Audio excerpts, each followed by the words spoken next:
Hello, everyone, and welcome back to the Be English podcast. I am your host, John.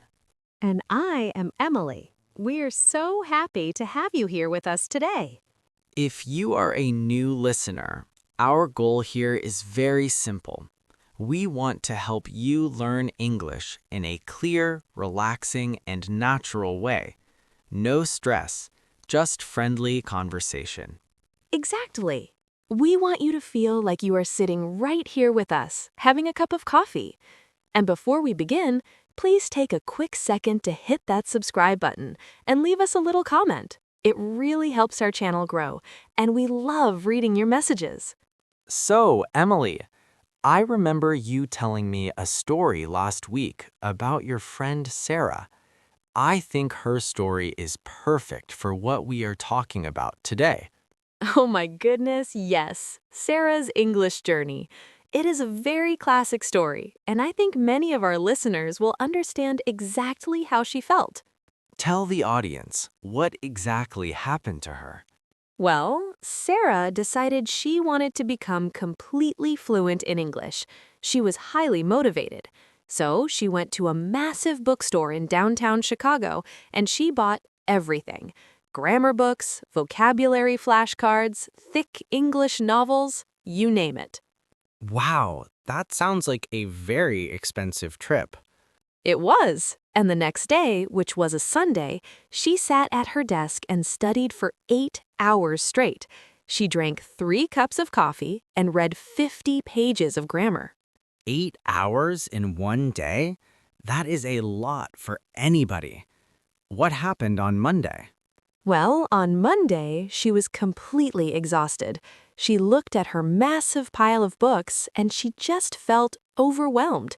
She felt so overwhelmed that she closed her books and she has not studied English again for a whole month. That is exactly why we are talking about today's topic. Learning a language is not a sprint, it is a marathon. It does not matter what you do for one single day. What truly matters is how to be consistent in English learning. Exactly. Being consistent means doing something regularly, every single day over a long period of time. And today, we're going to share some deep, practical tips on how to actually do that. Let's jump right into it. For me, the absolute best way to stay consistent is to change how you start your morning. Really? Are you one of those people who wakes up super early? I am. I live in Seattle and it rains a lot here. But every morning I wake up at 6 o'clock before the sun even comes up. The whole world is quiet. Nobody is calling my phone and there are no emails to answer. I see. So you use that quiet time for yourself. Exactly. I use that quiet time to follow my morning routine. A routine is a fixed order of doing things. My routine is very simple. I wake up, I make a fresh cup of coffee, I sit by my window, and I listen to 15 minutes of an English news broadcast. Just 15 minutes? Just 15 minutes, but I do it every single day. When you build a solid routine, you do not have to rely on motivation. You just do it automatically. I love that. I think the problem for my friend Sarah was she tried to do too much. When you have an enormous mountain of work, you easily feel overwhelmed. And for our beginners listening, feeling overwhelmed means you have too much to do and your brain just freezes. You feel like you cannot handle it. That is exactly right. To avoid feeling overwhelmed, you just need to dedicate a tiny piece of your day to English. To dedicate means to give your time and energy completely to one specific thing. Do not dedicate 8 hours like Sarah. Dedicate just 20 minutes. 20 minutes is so easy. Anyone can find 20 minutes. Yes, but here's the secret, Emily.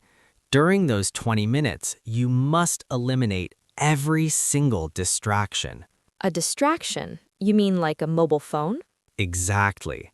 A distraction is anything that pulls your attention away from your goal. If you are trying to study and your phone is buzzing with social media notifications, that is a major distraction. So, during your morning routine, put your phone in another room. That is such great advice, John.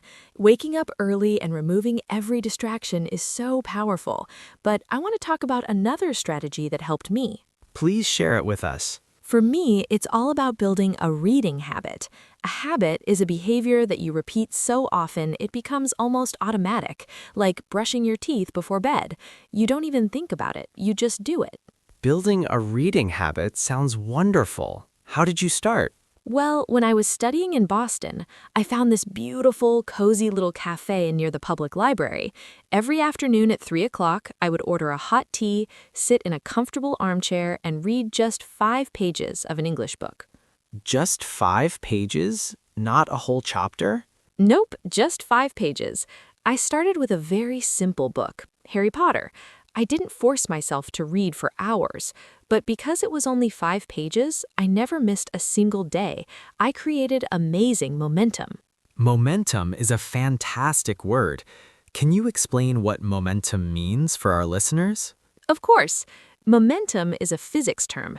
It's like pushing a giant snowball down a snowy hill. At first, pushing that heavy snowball is incredibly difficult. You have to use all your strength. But once the snowball starts rolling, it builds momentum. It moves faster and faster all by itself. That is a beautiful metaphor.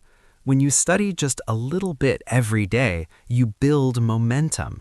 It stops feeling like hard work and starts feeling like a natural part of your life. Exactly. And as that snowball rolls, you start to see real progress.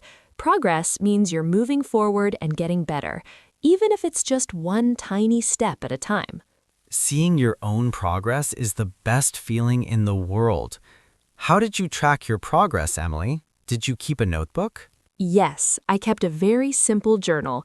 Every time I finished my 5 pages, I would put a big red check mark on my calendar. Seeing all those check marks in a row showed me my progress. I didn't want to break the chain. That visual chain is so motivating. And you know what else helps you stay consistent? Giving yourself a reward. Oh, I love rewards. A reward is a little prize or a treat you give yourself for doing a good job. Yes. After I finish my morning English listening, my reward is eating a delicious piece of dark chocolate. It sounds silly, but my brain connects learning English with the sweet taste of chocolate. It makes me want to wake up the next day and do it again. That's not silly at all, John. In psychology, that's how humans learn best. We need a reward to feel good about our effort. Whether your reward is a piece of chocolate or watching your favorite TV show, it tells your brain that you did something great. And when you combine all of these things, the early morning routine, the daily reading habit, and the sweet reward, there is absolutely no limit to what you can achieve. Achieve, that's our final and most important word. To achieve means to successfully reach your goal after working hard. If you stay consistent, you will achieve fluency. It's not a matter of if, it's just a matter of when. What a fantastic conversation today, Emily. I think we gave our listeners some incredibly valuable tools. I completely agree. Let's do a very quick review of the 10 key words we learned today to help our audience remember them. Great. Number 1, consistent, doing something regularly over time. Number 2, overwhelmed, feeling like you have too much to handle. Number 3, routine, a fixed order of doing things. Number 4, dedicate, to give your time completely to one thing. Number 5, distraction, something that pulls your attention away. Number 6, habit, something you do automatically. Number 7, momentum, the forward motion that makes it easier to keep going. Number 8, progress, moving forward and improving. Number 9, reward, a prize for doing a good job. And number 10, achieve, to successfully reach your goal. Excellent job, Emily. Remember, everyone, you do not need to study for 8 hours a day. Just find your 20 minutes, build your momentum, and be extremely proud of your own progress. Thank you all so much for listening to the Be English podcast today. If you found this helpful, please dedicate just 1 second to subscribe and tell us what your daily routine looks like in the comments below. We believe in you, and we know you can achieve your English goals. Have a wonderful week, stay consistent, and we'll see you in the next episode. Bye, everyone. Happy learning.